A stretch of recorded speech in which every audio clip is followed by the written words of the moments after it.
Growing up, I never anticipated just how drastically my life would shift in a small, close-knit town. I was always the oddball, more focused on my studies than blending in with the crowd. While my classmates were consumed by sports and weekend parties, I found solace in books and teaching myself coding. It was during these years that I discovered my love for business, but to most people, I was simply the quiet, nerdy kid. Despite my shy nature, there was one person I couldn't help but notice: Amanda, the girl everyone idolized. She was everything I wasn't: confident, popular, and always at the center of attention. I never imagined we'd ever cross paths in a meaningful way, but life, as it turns out, had other plans. Years later, that once distant girl became my wife. But to really understand how that happened, I need to tell you a bit more about myself. My name's Caleb Turner. In high school, I was branded as the nerdy kid. Amanda, who I now call Mandy, was the head cheerleader and prom queen, basically the queen bee of our entire school. She was dating Jake Waters, the star quarterback, and even though I thought he was a bit of a clown, they sure did look good together. I didn't fit into their world, but I'd heard all the rumors about their wild party antics. After high school, I went off to get my MBA at Northwestern. While in the MBA program, I grew close to one of my business professors who had a major influence on my life. After graduation, I returned to a small city called Maplewood, where I worked for a modest firm and continued developing software on the side. My professor heard about my project and suggested I launch my own business, even offering to mentor me. With his help, I established my own company, and the software I designed became a huge success. As the business expanded, I hired him as a consultant. Around this time, I ditched the old wireframe glasses for contacts, and the confidence I gained from my MBA courses really helped me come into my own. About 4 months after I got my company off the ground, I went to meet with a potential client and ran into Mandy. She was working as an assistant for the company's president. I recognized her instantly, but it took her a moment to place me. We had a friendly conversation while I waited for my meeting, and I couldn't help but notice she was even more stunning than back in high school. Before I left, we agreed to catch up sometime, but honestly, I didn't think much of it. She seemed way out of my league, still. A few weeks later, I went back for another meeting, and Mandy mentioned she was surprised we hadn't met up yet. I was taken aback that she'd even remembered. Eventually, we did get together, and to my surprise, we clicked right away. We started dating regularly and discovered we had more in common than I would have guessed. She often remarked on how much I'd changed, even expressing regret that we hadn't connected earlier. Though we didn't sleep together at first, she introduced me to new experiences that made me rethink a lot of things. Still, I held on to my upbringing, which discouraged intimacy before marriage. 7 months later, we tied the knot. Our wedding was a simple affair, an early afternoon ceremony. That night, we flew to Miami for a brief getaway before heading to the Caribbean for our honeymoon. That evening, I experienced a new level of intimacy, something I had never truly imagined. On the flight to the Caribbean, things heated up even more. By the time we got to our hotel, I was both amazed and overwhelmed by how bold Mandy was. In our room, she slipped into a revealing nightgown and told me, in the softest voice, "This is our wedding night. Let's make it unforgettable." Our first night together was intense, and we barely made our flight the next morning, exhausted but elated. During the next 2 weeks in the Caribbean, we explored more than just the sights. By the end of the trip, I felt like a completely different person. Mandy was clearly more experienced than I was, but I didn't dwell on it. We were so in sync that nothing else seemed to matter. During our first year together, she shared more about her past, including her relationship with Jake. They had been pretty serious, but after high school, she realized he wasn't going anywhere. He got mixed up in some legal trouble and eventually moved to Boston. She lost touch with him after that, and honestly, it didn't bother me. Life was smooth for us until a few months ago when we got an invitation to our 10-year high school reunion. I wasn't all that interested in going, but Mandy was eager to catch up with old friends. We RSVP'd and sent in the fee. The reunion committee had rented out a banquet hall for the event, and each class had its own lounge area. The night before, Mandy and I talked about what to expect. I reminded her that it had been 10 years, and people were likely married or settled down by now. She rattled off a list of names, But when I asked if Jake might show up, she hesitated. She told me not to worry, that he was a nobody now. On the night of the reunion, Mandy looked absolutely incredible in a sleek, cream-colored cocktail dress that showed off her figure. I was proud to be by her side, knowing she'd turn heads. As we left the house, she teased me, "Don't get too excited too soon." I wasn't sure if she was just joking, but the way she said it made me pause for a moment. When we arrived at the hotel, we got our name badges and picked up yearbooks with updates on everyone. Mandy was quickly swarmed by her old friends, while I mingled with a few guys I remembered from back then. It took a while, but eventually, I managed to pull her away so we could head to the ballroom for dinner. I flipped through the yearbook and didn't see Jake's name, which was a relief. Some folks who couldn't make it had sent notes or paid the fee to support the reunion. Later, Mandy asked if she could sit with her friends from high school. I couldn't help but feel a bit let down, but I kept it to myself. Mandy ended up sitting with her old high school friends, while I found myself at a table full of spouses, far from her. Dinner was bland, and I was quickly reminded of why I hadn't wanted to attend in the first place. After a few boring speeches and a toast, the bar and dance floor finally opened up. I noticed some commotion near Mandy's table, and to my surprise, Jake Waters appeared. She jumped up, wrapped her arms around his neck, and gave him a long hug, maybe even a kiss. He took her by the hand and led her to the dance floor. Anger flared up inside me. I marched onto the dance floor, tapped Jake on the shoulder, and said in a calm but firm voice, "The first and last dance belongs to the husband." Mandy gasped and quickly introduced us. "Caleb, you remember Jake, don't you?" I replied with a cold, "Yeah, I remember." Then I added, "This dance is mine, Jake." Not recognizing me from school, Jake reluctantly stepped aside. Afterward, Mandy criticized me for not being more polite. That's when I noticed how much she'd been drinking. I apologized but admitted that I never liked Jake, and my feelings hadn't changed. "You left me alone all night," I said, "and now you're cozying up to some guy. Am I just a third wheel tonight?" She smiled sheepishly and promised she just wanted to catch up with old friends. "We've got a lifetime together, Caleb. Don't be so uptight." Though I wasn't thrilled, we finished the dance, and I told her to enjoy herself but suggested she ease up on the drinking. She shot me an irritated look, muttering something about not being a buzzkill and knowing her limits. I sat back down, frustrated, when I heard a familiar voice. It was Katie, an old classmate of mine. We exchanged a few words, and she warned me to keep an eye on Mandy and Jake. I laughed it off, saying I trusted her, but Katie wasn't convinced. "Just be careful, Caleb," she warned before heading off. Later, another old friend, Sarah, asked me to dance. We caught up briefly, but when I glanced over at the dance floor, there they were, Mandy and Jake, dancing way too close for comfort. I excused myself and made my way over. Jake glared at me, growling under his breath, "Get off the floor." Mandy, clearly tipsy, just giggled as Jake gave me a rough shove. His old football buddies closed in, and I realized I was outnumbered. I decided to back off, for now. Katie came over again, looking concerned. "Jake's furious," she told me. "He just found out you're the same guy he used to pick on in school, and Mandy's drunk, joining in on his jokes about you." My blood boiled as I watched from the sidelines. When Jake finally left the dance floor for a moment, I saw my chance. I approached Mandy and asked her to dance, hoping it would calm things down. But she loudly refused and snapped, "I'm not ready to leave yet, so back off." I reached out to her, but one of Jake's old teammates grabbed my arm and slurred. "She said she's not ready, pal. What's not clicking?" Suddenly, two more of Jake's friends surrounded me. "I tried again, Mandy. It's time to go." They weren't having it. Two of them grabbed me and threw me across the floor, knocking over a couple of people in the process. The crowd, used to Jake's bullying, barely reacted. Meanwhile, Mandy laughed and pointed at me, saying, "Go sit down until I say we're leaving." Jake and his gang took over the dance floor, and no one dared to stop them.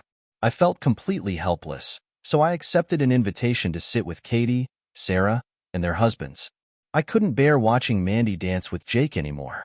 I turned my attention to the conversation, trying to distract myself. "I didn't expect to see Jake here," I mentioned. Mandy said she doubted he'd show. Katie gasped. You didn't see the last update? Jake's name was on the guest list, but he didn't pay the reunion fee. Probably just hitched a ride. A knot formed in my stomach. Mandy had lied about not knowing if Jake would show up. Around 1 a.m., Katie came back with a grim look on her face. There's something happening in the hospitality suite, and I don't think you'll like it. I stood up immediately, but she grabbed my arm. Caleb, don't. You'll only get hurt. I shook my head. That's my wife. I can't just sit here. I rushed upstairs and barged into the hospitality suite. The scene that met me made my blood boil. Mandy was dancing provocatively with Jake.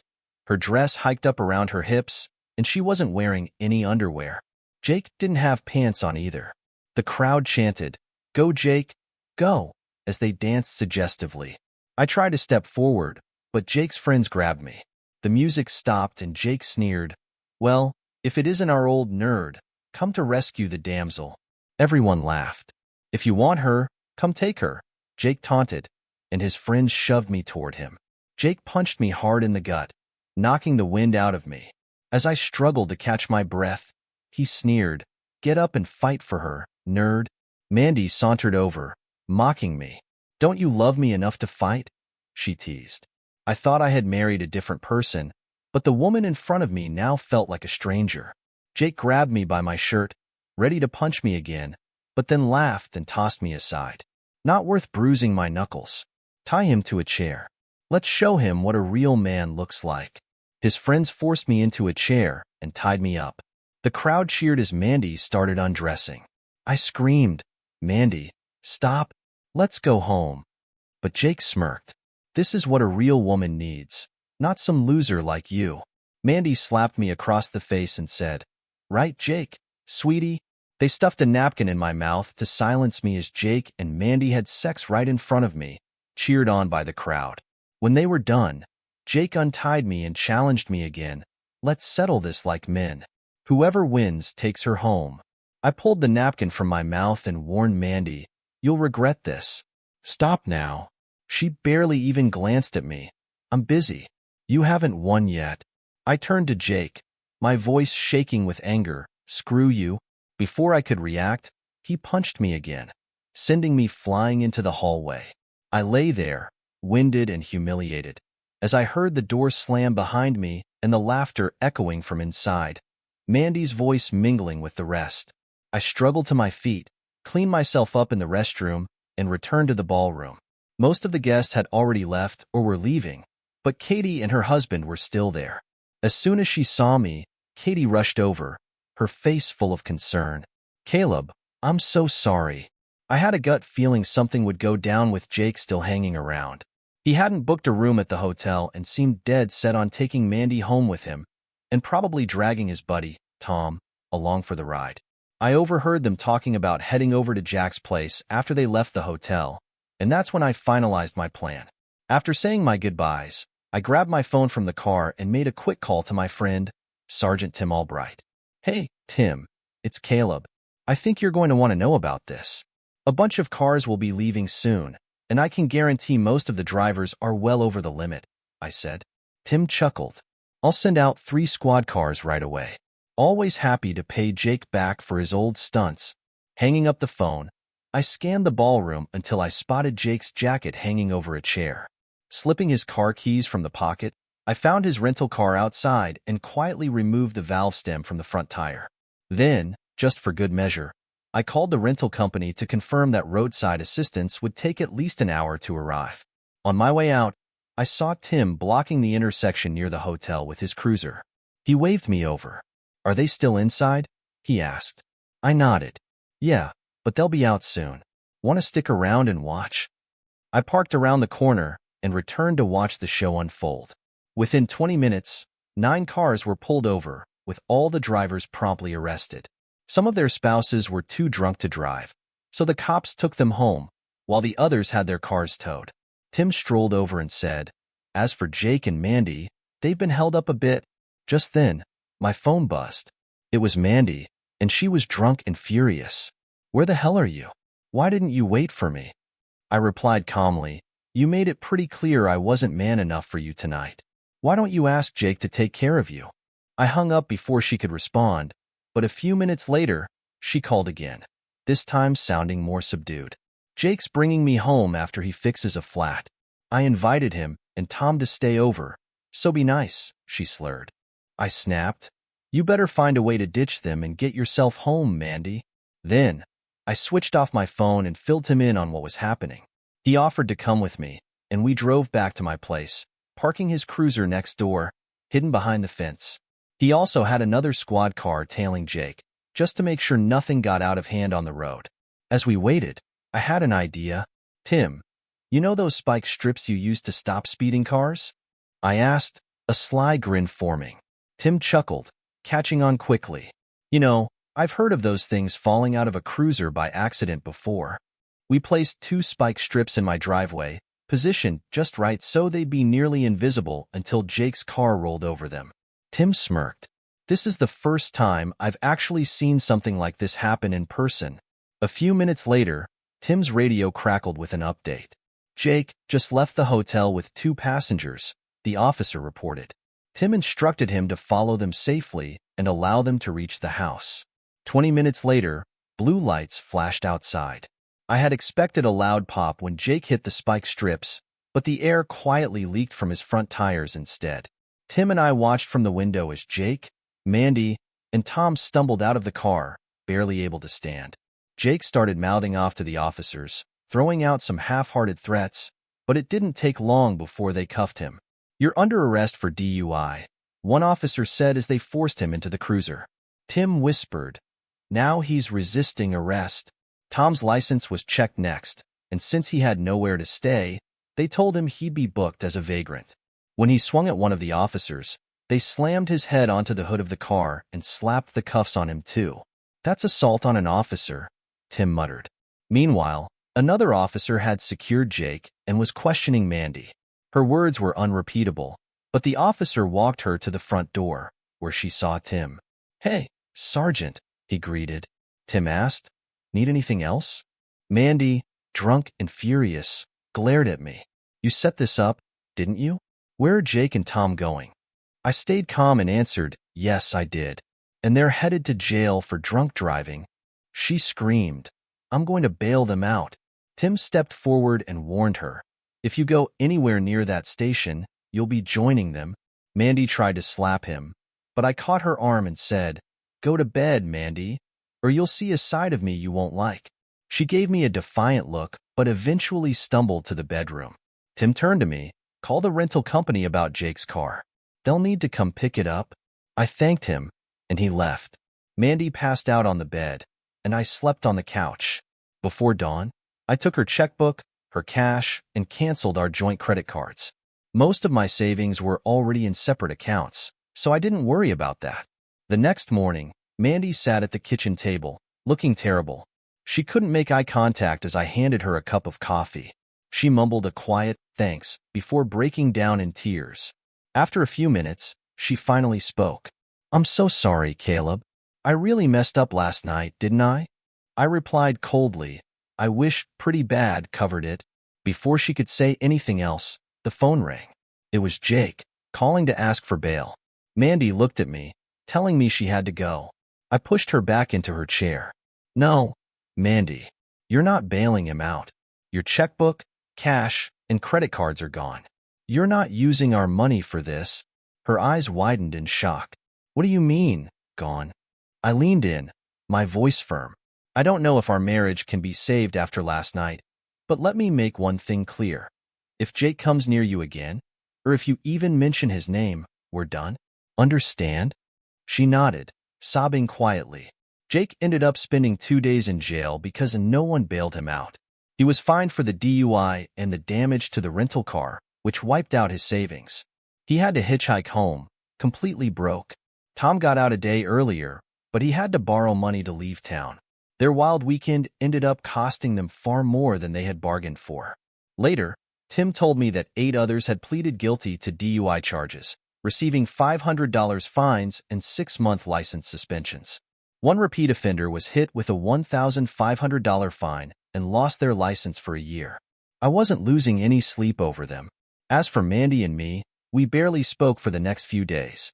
I waited, hoping she would make the first move, especially with her parents living just a few miles away.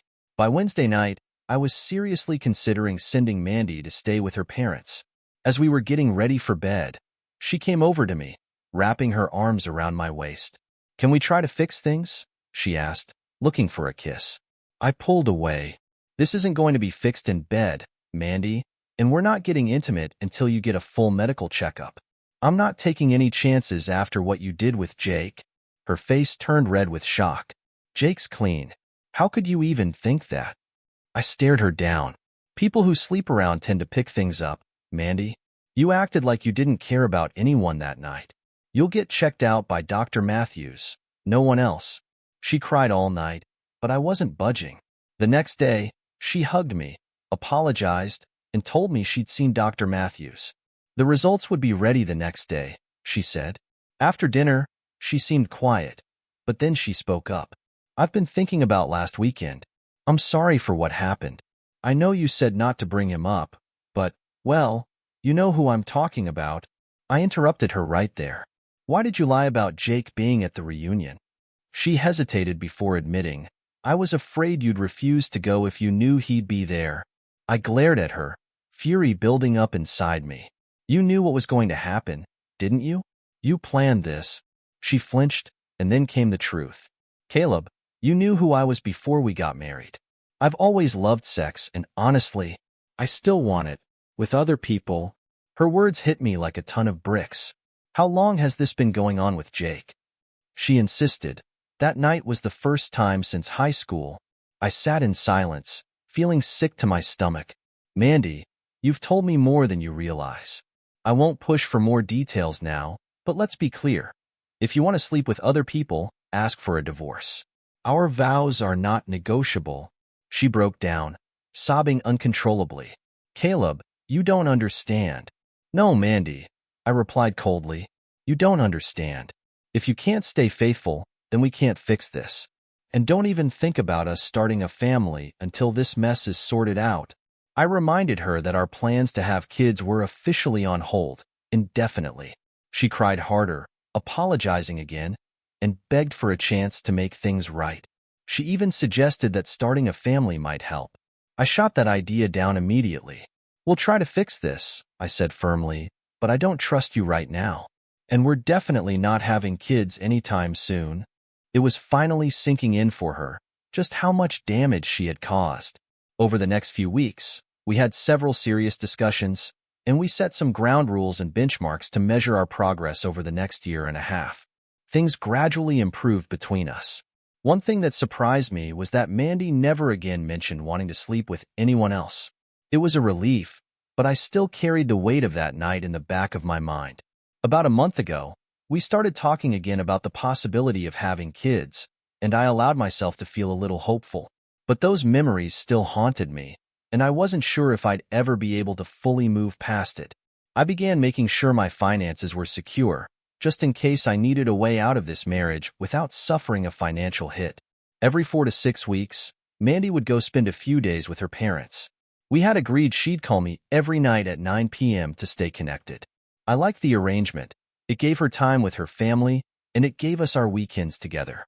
Since I couldn't always join her on these trips, I gave her $200 each time to take her parents out for a nice dinner. Mandy always seemed to come back refreshed, talking about how much she enjoyed reconnecting with her parents and catching up with old friends. But on her last trip, I had some free time and decided to call her. Her mom picked up, and when I asked for Mandy, she told me Mandy was at a slumber party at Janice's house and wouldn't be back until the morning. That caught me off guard.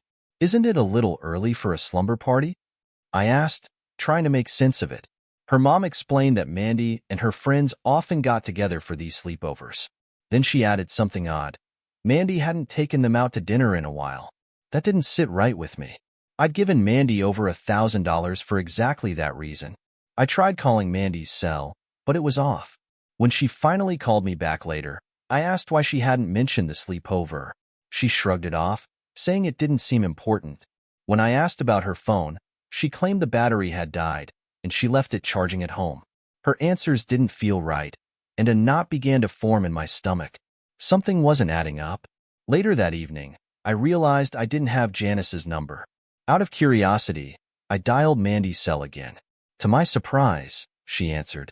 Startled, I disguised my voice and said, Mabel? You must have the wrong number, she replied quickly and hung up. Alarms were going off in my head. She had just lied to me about her phone being off. What else was she hiding? When Mandy got home, everything seemed normal, but now I couldn't shake the suspicion that her trips to her parents were covering something else.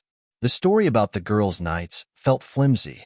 We usually shared everything, so I couldn't believe she wouldn't mention something like this unless there was something more going on.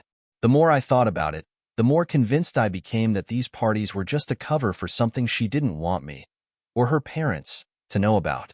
I started asking more questions about Janice, like where she worked and how they managed to host these gatherings so often. Mandy said Janice had a job, but someone had a key to her place, so they often met up there after work, sometimes going out for dinner or ordering takeout. The next time Mandy told me she was going to visit her parents, I decided it was time to take matters into my own hands. I took some time off work and made up my mind. I was going to do a little snooping of my own. I told both Mandy and my coworkers that I had business in Chicago, making it clear I'd be unreachable except by cell phone. Mandy left on Tuesday morning, planning to return Friday evening.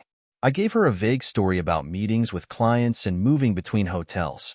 Before she left, she asked, as usual, if she should take her parents out to dinner. My suspicions flared up again. Was she really taking them out? I told her I didn't have cash and suggested she use her credit card instead. She frowned and said, maybe we just won't go out this time. That raised another red flag. I wished her a safe trip, and once she was gone, I rented a car and followed her. I checked into a motel near her parents' house, conveniently positioned so I could watch her comings and goings without being noticed. That night, nothing unusual happened. Mandy made a quick trip to the pharmacy and then went back to her parents' house. She called me at 9 p.m., right on schedule, and we had a normal conversation. When I casually asked if she was still planning her girls' night with her friends, she laughed and said yes, they'd get together the following evening. Since her last trip, I'd managed to get Janice's address and phone number. From what Mandy's mom had told me, Janice had gone through a short, failed marriage and now worked at a local bank. The next day, Wednesday, I saw Mandy leave her parents' house, so I followed her to Janice's place. There were two cars parked outside. One was a Camry, and the other was an old Ford with Pennsylvania plates. I thought I saw Janice and a man greeting Mandy when she arrived. I parked nearby at a barn where I could observe the house without being seen. I picked up a quick meal and settled in for a long wait. Nothing seemed out of the ordinary that night, and I stayed hidden, hoping for answers. Mandy called me at 9 p.m., as usual. I didn't hear any background noise, and she claimed she was at Janice's with her girlfriends. Something felt off, though. No other cars had arrived since I'd been there. Either they had been dropped off while I was grabbing food, or no one else had shown up. Before we hung up, I asked, "How many of you are there?" She replied lightly, "Oh, it's not a big group tonight, just me and two others." Her answer matched what I'd seen, so I stayed patient. Around midnight, I noticed some movement. Mandy and another person walked out to her car and stood there for a few minutes, though it was too dark to make out much detail. Mandy eventually drove off, but no one else left the house, which struck me as odd. Back at the motel, I saw her car parked outside, confirming she was back home. The next day, I drove by Janice's house again. The Camry was gone, so I assumed it belonged to Janice and checked out the bank parking lot. Sure enough, there it was, parked in the employee section. I didn't learn much from this, but I decided to set up my stakeout again at Janice's place later that day. Around 3:30 in the afternoon, I returned to my spot, hidden in the thicket, armed with a book and some food to pass the time. Just before 6 p.m., the Camry returned, and a woman went into the house.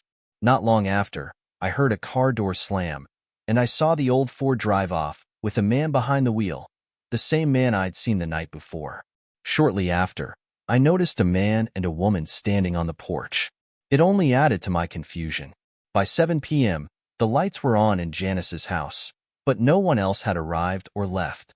I debated whether to stay or head back to the motel, figuring I'd be able to spot Mandy's car if she went back to Janice's place.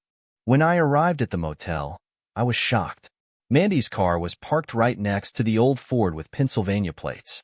I sat there for a few minutes, trying to process what I was seeing. A horrible thought crossed my mind. I decided to check out the Ford, and to my surprise, the doors were unlocked. Inside, it was a mess. Trash, clothes, and food wrappers were scattered everywhere. I opened the glove box, and my heart sank when I saw the registration. The car was registered to none other than Jake Waters. Jake was here. Mandy was with him again. I quickly pieced things together. I spotted Jake's wallet on the passenger seat and took out his driver's license, some cards with his name on them, and the car registration. I tossed the wallet back and moved on to Mandy's car. Using the spare key I had, I unlocked it and found her purse. Inside, I took her driver's license and credit card. As I grabbed her wallet, I found a box of condoms, with several missing, and a receipt from the previous day, confirming my suspicions. Her phone wasn't in the car either. After putting everything back in place, I locked the car and headed back to my motel room. There, I made a call to a college buddy of mine in Pennsylvania. I explained the situation and gave him Jake's license, registration info, and phone number. I asked him to call the Pennsylvania State Police from a payphone, pretending to be Jake and reporting his car stolen. My friend was more than happy to help. Next, I checked Mandy's credit card account online. There was a motel charge from earlier that day and a $200 cash advance from the day before. It was clear now. She was paying Jake to sleep with her and even providing the condoms. I also found a similar motel charge from a couple of months ago. Since it was her card and she managed it, I hadn't paid much attention to it before. She'd complained a few times about the $1,000 limit, but I hadn't given it much thought. I don't think she realized I had access to all our accounts. I called the credit card company and reported her card as stolen, claiming it had been left at home while she was out of town. I flagged the motel charge as fraudulent, but left the $200 cash advance for her to deal with. Finally, I began laying the groundwork for what would come next. I placed an anonymous call to the local police, reporting a suspicious vehicle at the motel.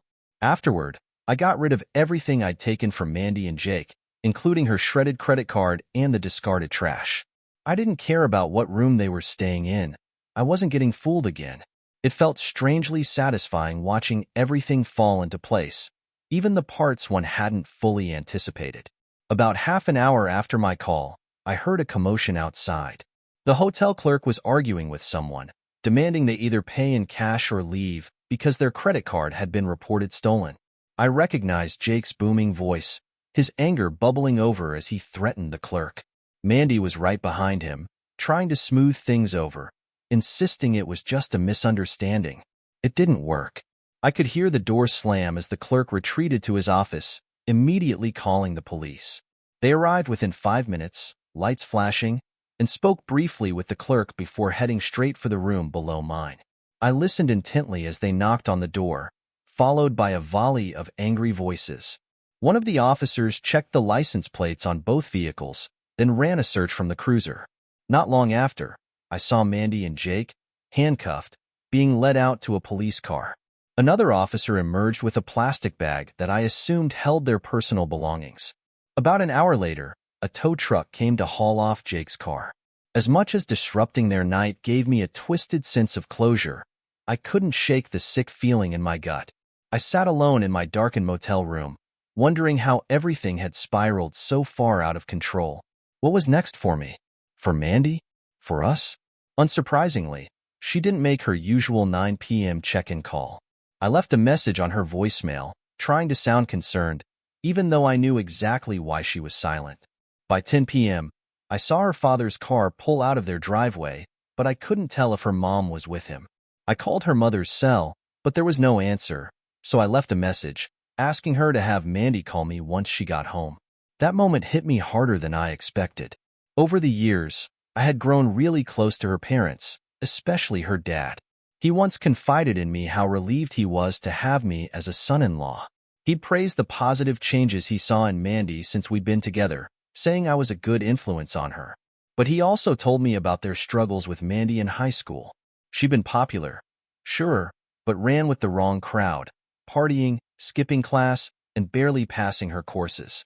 They had hoped she'd go straight to college after graduation, but her grades were so bad, she had to start at community college before eventually transferring.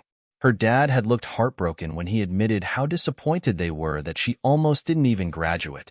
And of course, he mentioned Jake. Her no-good, musclehead boyfriend, the guy ranked at the bottom of the class, right under her. Her father had done everything he could to get Jake out of her life, even banning him from their home in her junior year. But it didn't stop her from sneaking around to see him. He told me once that he had considered retiring early and moving the family to another state. But now he deeply regretted not acting on that instinct. Our marriage, it seemed, had been the one bright spot for her parents after years of worry. After sending off a few work emails, I decided there was no point in sticking around until morning. Mandy was supposed to be home the next afternoon, but I had things to sort out before she arrived. I packed up and checked out of the motel around midnight. Just as I was getting into my car, another vehicle pulled into the lot, Mandy's parents. They parked behind Mandy's car, and I saw her mom step out. She opened the back door, and through the quiet night air, I heard the unmistakable sound of Mandy crying in the back seat. Her dad sounded furious. Both cars pulled away, heading home. As I drove in the opposite direction, my thoughts churned. The betrayal, the lies. It was all sinking in deeper now. Mandy wasn't interested in being faithful. What she truly wanted was an easy life, sprinkled with an affair on the side. She didn't want to change, and I'd been naive to think she would. This wasn't the first time she'd gone behind my back, and I knew it wouldn't be the last. By the time I got home, I had accepted the inevitable. We were over. If Mandy had come clean early on, maybe I could have found it in me to forgive her. But this sneaking around, this deceit, it crossed a line. And if I played it too generously, I'd just be helping that lowlife Jake. No, it was time to sever ties completely. What Mandy didn't know was that I had photos, plenty of them. Penny, an old friend of mine, had made sure I got copies of the reunion photos, telling me, "You might need these someday." At the time, I didn't fully grasp her meaning, but now it all clicked. I hadn't even looked through the pictures yet, but I knew they'd come in handy. The next morning, around 9 a.m., I called Mandy's house. Her mother answered, and I could hear the tension in her voice. She mentioned they'd received my message, but by the time she passed it along to Mandy, it was too late for her to return the call. "She's still in bed," her mother said, her voice thick with emotion. "She had a rough night." "Yeah, I'm aware," I replied, my tone clipped. "What do you mean?" her mother asked, sounding confused. "That's not important right now. Please wake her up."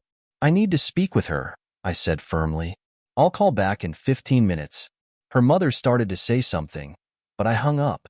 When I called again, her mother picked up once more. She said Mandy still wasn't up, but she'd call me before heading home. "She's not ready to talk right now," her mother added. I could tell by her voice that there was a lot she wasn't saying. And so, I waited. I was trying to keep my cool, but my patience was hanging by a thread. "Ma'am," I said firmly, "Mandy is supposed to be home this afternoon, not just leaving. Please go tell her right now that I know exactly what's going on, and it's in her best interest to come to the phone immediately." Her mom hesitated. "Caleb, please be patient. Mandy had a really rough night. I can't get into it right now, but please, she'll call you this afternoon." I took a slow breath, forcing myself to stay calm.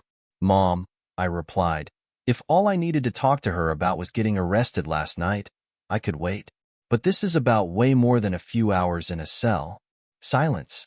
For a moment, I thought the call had dropped. Then, in a low, almost shaky voice, her mom said, "Hold on," and went to get her. A few seconds later, I heard Mandy's voice from a distance, shouting, "What? How does he know?" Her mom must have said something to calm her down because when Mandy got on the phone, her tone had completely shifted.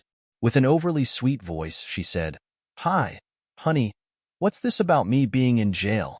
Why would you say that?" I let the silence stretch for a beat before I replied, "Mandy, let's stop pretending, okay? Don't call me honey anymore. I didn't just mention jail. I should have said you and your boyfriend Jake got arrested. I know everything. You've been meeting and sleeping with him since your parents moved back near Philadelphia." Dead silence on the line. Then, in a weak, almost broken voice, she said, "I'll be home tonight. Can we talk then?" "Oh, absolutely not," I shot back. There's nothing to talk about. Don't even think about coming here. You just need to listen. Please, Caleb, not here. My parents will hear everything. First of all, I'm pretty sure they already know their daughters turned into a cheap fling, I said coldly. And secondly, there's no conversation happening here. This is me telling you how it's going to be. You don't have a home to come back to anymore. You lost that. You lost me. The house goes on the market Monday. You can come grab whatever you want before it's sold. I could hear her trying to stammer out something, but I kept going. I refinanced the house right after that reunion, knowing I couldn't trust you anymore. You'll get your share of the equity, but don't expect more than $5,000 to $8,000. As for our savings account, there's $5,000 left, and half of that is yours. Her voice started to break, but I wasn't done. Just so you know, I've been paying myself a salary of $2,500 a month from the business. After the divorce, you'll get maybe $1,100 a month in alimony, and believe me, I'll fight to make it even less. You can keep the car, but you'll need to take over the $525 monthly payments immediately. There are 34 payments left, and I'm not making a single one more. She exploded with rage, cursing me out. You make way more than that. I'm going to sue for at least $10,000 a month. I almost laughed. Sure, I make more, but besides that salary, all the company's dividends go straight into my offshore account. You won't see a dime of it. She screamed more insults, and I heard her dad yell in the background, threatening to slap her if she didn't cut it out. I added calmly, I thought you didn't want your parents hearing all this, Mandy. You've left me no choice but to file for divorce. You better get a job soon because Jake isn't exactly capable of taking care of himself, let alone you too. She cursed at me again before the line abruptly went dead. A moment later, I heard a loud crack. Her dad must have actually slapped her, and then he shouted at her to get out of the house until she could act like an adult. Not long after, my phone rang again.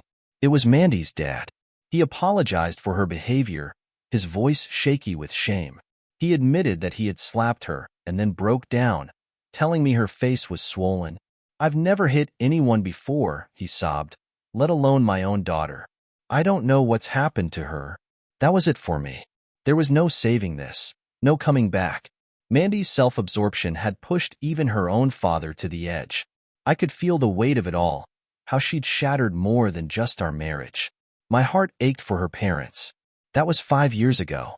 Since then, I've doubled the size of my business, and I plan to double it again in the next 5. I've only seen Mandy twice since the divorce was finalized, about a year after that night. In court, the judge gave her some leniency because I hadn't fully disclosed all my financials. But due to her obvious infidelity, she only walked away with 20% of what she could have gotten. She ended up with $800 a month in alimony, which will last until she remarries. Every year, on what would have been our anniversary, I sent her a check for $9,600 to cover the annual payments. I do it that way so I don't have to think about her every month, and as a reminder of what she threw away. When I look back on that short, miserable marriage, I can't help but remember all the times Mandy told me she loved me. And now, I have to wonder, was it ever true? I ended things, as you know. Both Mandy and Jake were hauled off to jail that night. Mandy was allowed to call her parents, and with some effort, they managed to arrange bail for her. In a small town like ours, getting that done after 10 p.m. was no easy feat, but her dad sorted things out with the motel, and she appeared in court the following week. The charges against her were dropped. Jake, however, spent 2 more days in jail while they sorted out the stolen car report. He was released by Monday. From the records I gathered, and from what Mandy's parents later told me, their affair wasn't something new. In fact, it had been going on for a while, at least 12 separate occasions. 7 of them happened before the reunion and 5 more afterward. When I got home, I dug through our credit card statements, which Mandy had kept neatly organized. That's when I found 7 separate airline and hotel charges going back to right after we were married. All of them were trips to Philadelphia, matching up perfectly with the times I had been out of town for business. On that last trip, Jake even brought his buddy, Tom, along. Apparently, Tom had hit it off with Janice at the reunion, and the two had a little fling of their own that night. The next day, Mandy and Jake wanted more alone time, so she rented a motel room. When she couldn't bail Jake out of jail, she spent the next 2 days with Janice, trying to lay low. By Monday, when she returned to her parents' house, her father had already kicked her out. Mandy came home with Jake that same Monday, but by then, I was long gone. I had moved all my personal belongings into an apartment and taken off for a 2-week vacation in Aruba. I knew Jake had come along with her, probably intending to confront me, maybe even get violent, but they couldn't find me. So, they trashed the house instead. When I got the call from the realtor on Tuesday night, she detailed the extent of the damage. They'd broken furniture, smashed windows, ripped down light fixtures, and even thrown a chair through the glass shower door. They punched holes in the walls, emptied the fridge onto the carpet, and ruined every inch of the place. The realtor said it was one of the worst cases of vandalism she had ever seen. I told her to have it cleaned and repaired, then send me the bill. The repairs cost $4,000, which I deducted from Mandy's share when the house was sold. After repairs, the house cleared $112,000. I walked away with $6,000, while Mandy netted just $2,000. She tried to deny she had any part in trashing the place, but 3 of our neighbors had witnessed the destruction firsthand. She didn't fight the claim after that. When Jake and Tom returned to Philadelphia, they had been gone long enough that both of them lost their jobs. They spent the next couple of weeks panhandling and sleeping in Jake's car until they found new work. Not long after that, Jake became a ward of the state. He couldn't work construction anymore after getting into a fight with a coworker whose wife Jake had been sleeping with. The guy beat him so badly that Jake could barely stand. After that, Jake ended up at a telemarketing company. About 2 weeks after the incident, I met Mandy's dad for lunch. He seemed tense when we sat down, but we made small talk, and eventually, he apologized for how everything turned out. He thanked me repeatedly for trying to help Mandy and expressed how heartbroken he was over her choices. He explained how her problems had started in high school when she became popular and got involved with the wrong crowd. He had discovered her promiscuous behavior late in her sophomore year, but despite everything he and her mom did, they couldn't turn her around. The biggest shock came when he revealed something Mandy had never told me. Jake had gotten her pregnant at the end of her junior year. They managed to keep the abortion quiet over summer break. Mandy never breathed a word of it to me. He also revealed that she had been treated for an STD right before her senior year started. That was when her dad banned Jake from their home. He later learned that the pregnancy and the STD might not have even been from Jake, though he suspected it was. Hearing this, it all clicked into place. Mandy had been living a double life long before we met. Her dad said they had hoped she'd change after high school, but she never did. 2 weeks after our breakup, Mandy moved to Philadelphia to live with Jake and Tom. I have no idea how she supported herself, but I can guess. 2 months after moving, she had another abortion. I knew it wasn't mine. I'd been using protection ever since we gave up on starting a family. Whether it was Jake's or someone else's, I'll never know, but I'm certain it wasn't mine. 6 months later, Mandy left Jake. This happened around the time he was badly beaten by that coworker. She returned to her parents' house and now works as a waitress in a local coffee shop. She's gained about 40 pounds and no longer looks anything like the cheerleader she once was. From what I've heard, she's changed quite a bit since coming back home. Her dad keeps her on a short leash, enforcing strict rules for her to stay under his roof. Most of what I know comes from her dad. I don't visit them anymore, since Mandy is still living there, but her dad and I talk a few times a year. He called me just yesterday, mentioning that he'd be in town soon and wanted to meet up to clear the air about a few things. He hinted that Mandy had finally confessed everything to him, and I'm not sure how I feel about hearing more, but it might help answer some lingering questions. This week has been a strange one. When I met with her dad, he shared more than I ever wanted to know. The most shocking thing was that Mandy admitted she had married me mostly for financial stability.